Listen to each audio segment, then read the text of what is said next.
ऋग्वेद का तोद भाष्य प्रथम मंडल 139वां सूक्त।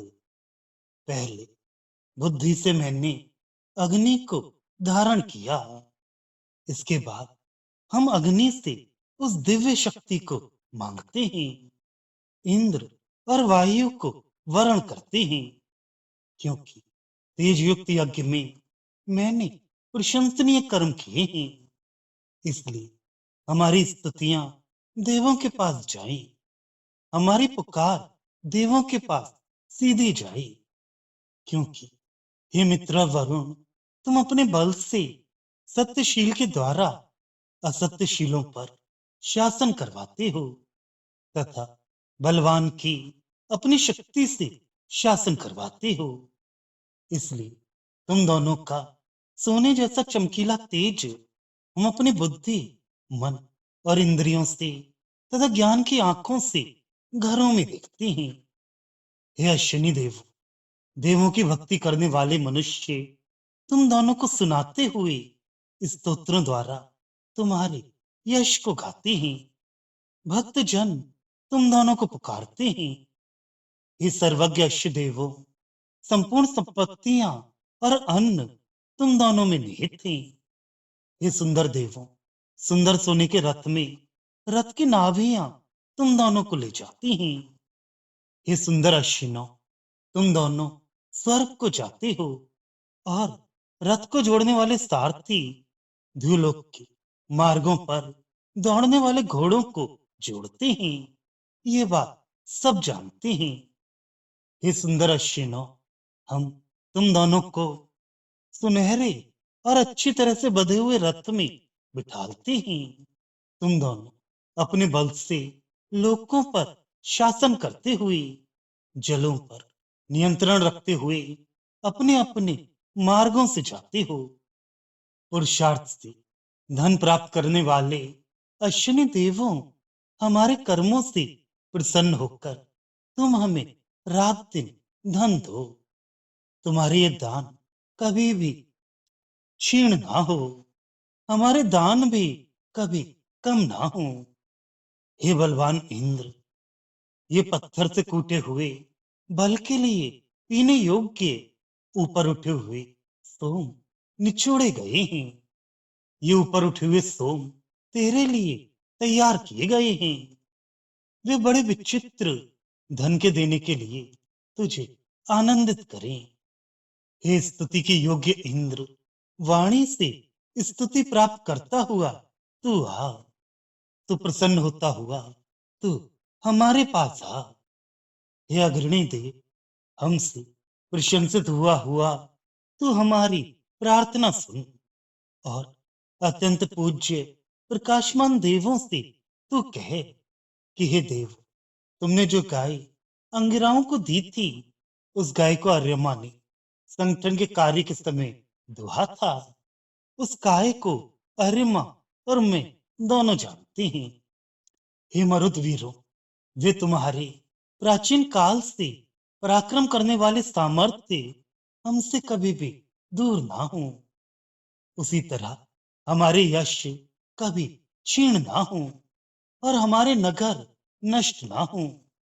तुम्हारा जो आश्चर्यकायक, प्रशंसनीय और अमर, ऐसी गौशाला से लेकर मनुष्य तक जो धन है, प्रत्येक युग में हमारे अंदर स्थिर हो।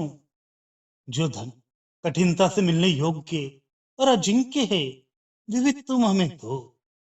दध्यक सनातन काल से अंग्रस की विद्या जानने वाले मेधा जिनको प्रिय है, ऐसे ज्ञानी तीनों दुखों से रहित मननशील, ऐसे ज्ञानी मेरे जन्म को जानते हैं।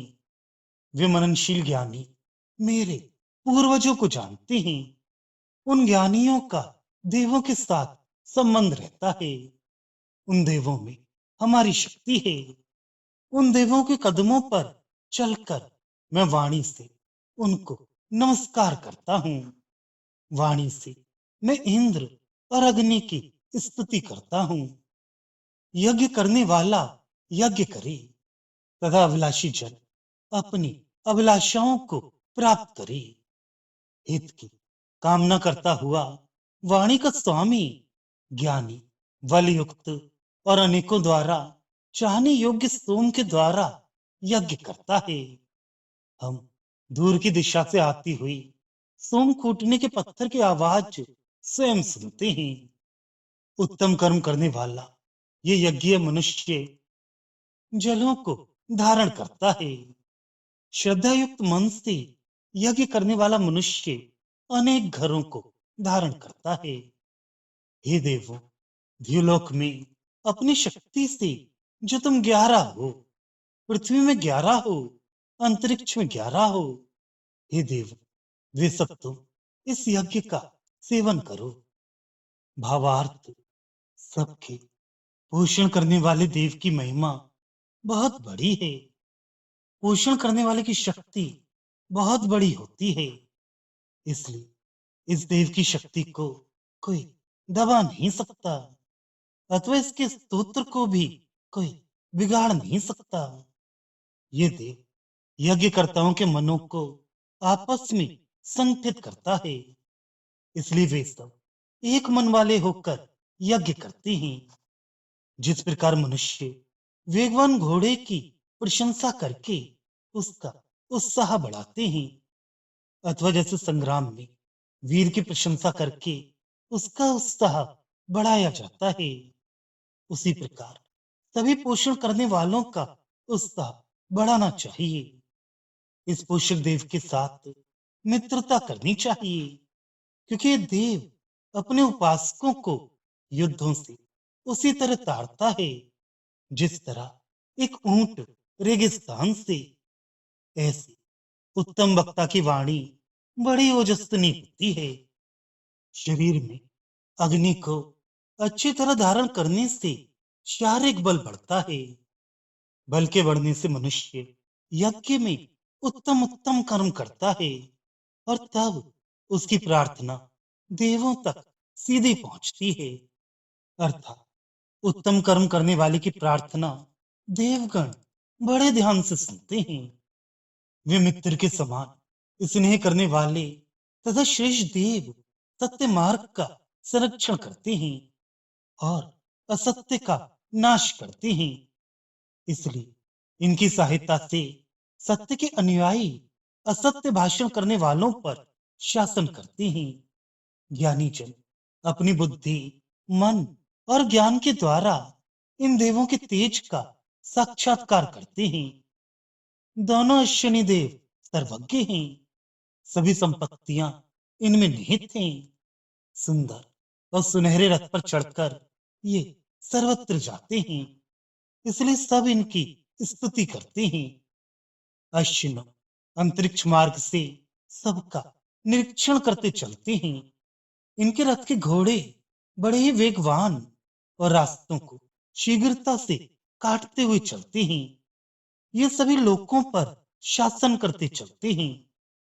ये अश्विनों अपने पुरुषार्थ से ही धन प्राप्त करते हैं, तथा पुरुषार्थी को ही धन देते भी हैं। अतः जो इनकी तरह पुरुषार्थ करेगा वही इनसे धन प्राप्त कर सकेगा, आलसी कभी नहीं।